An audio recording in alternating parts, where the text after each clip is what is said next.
Hi everyone, I hope you're doing well. Today's lesson will be concerning civilization, of course, starting with the Hundred Years' War and moving to the War of Roses, and then we will stop with the beginning of the Tudors age. I hope you find it useful. Thank you for watching. So the Hundred Years' War was a series of attempts by the English kings to establish their claim to the throne of France.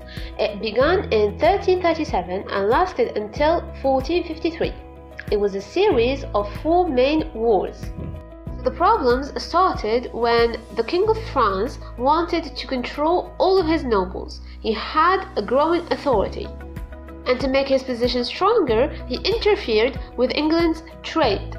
Started with an area called Gascony and then moved to another area called Burgundy. There were 2 major areas for trade for England, and any French move to control these 2 areas was a direct threat to England's wealth. So England went to war because it could not afford the destruction of its trade with Flanders. The first series of war started in 1337 when Edward III declared war on France. His excuse was that he had the right to the French crown. At first, the English were far more successful than the French on the battlefield. During these years, many battles happened and England gained Aquitaine back. They also captured Calais. By the Treaty of Bretigny in 1360, Edward III was happy to give up his claim to the French throne, because he re-established control over areas previously held by the English crown. Of course, the war did not stop then. It restarted in 1369 when Edward the Black Prince refused a summons from King Charles V. Here, France declared war against England. However, in 1376, the Black Prince died and Edward III also died a year later. As a result, the French began to push the English back and the English lost some French lands. In 1413, Henry V took the English throne and again invaded France. England regained ground. In 1415, the battle at Agincourt resulted in overwhelming defeat of larger French army.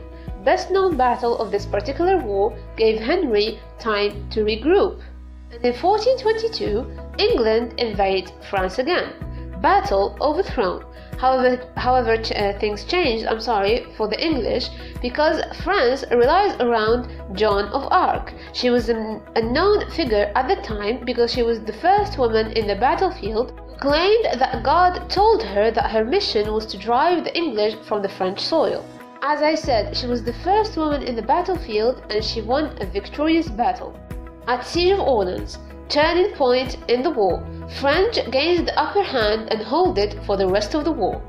1429, Charles VII, still of Valois line, is crowned French king, and in 1453, Henry V, at the time King of England, was mentally ill, so that caused them to lose the 100 Years' War, and they lost Calais at 1565 when French won it back. No sooner had war with France come to an end than there began a civil war at home in England. Henry VI, who had become a king as a baby, grew up to be simple-minded and book-loving. He hated the warlike nobles and was an unsuitable king for such a violent society.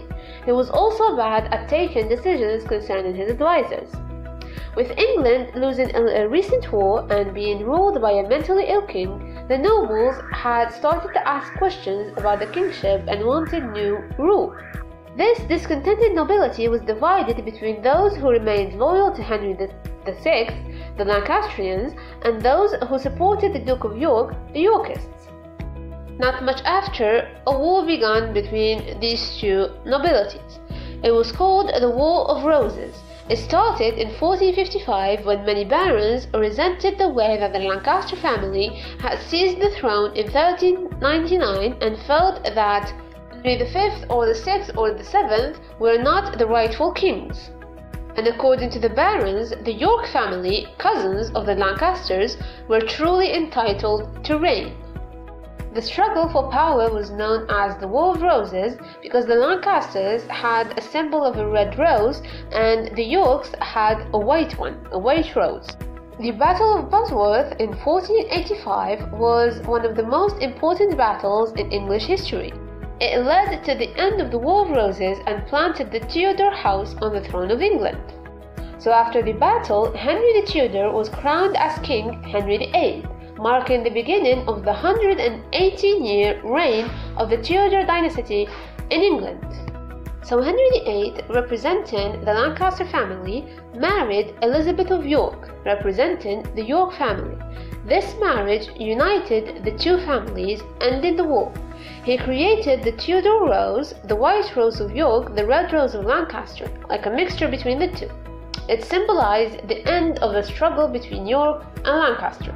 That was it for today's video. It is not easy nor necessary to follow all the events of the wars and all the figures. I mentioned the most important ones. I hope you found it useful. If you have any questions, as usual, I'm here to help. I'm here to answer you. Thank you for watching. Have a nice day.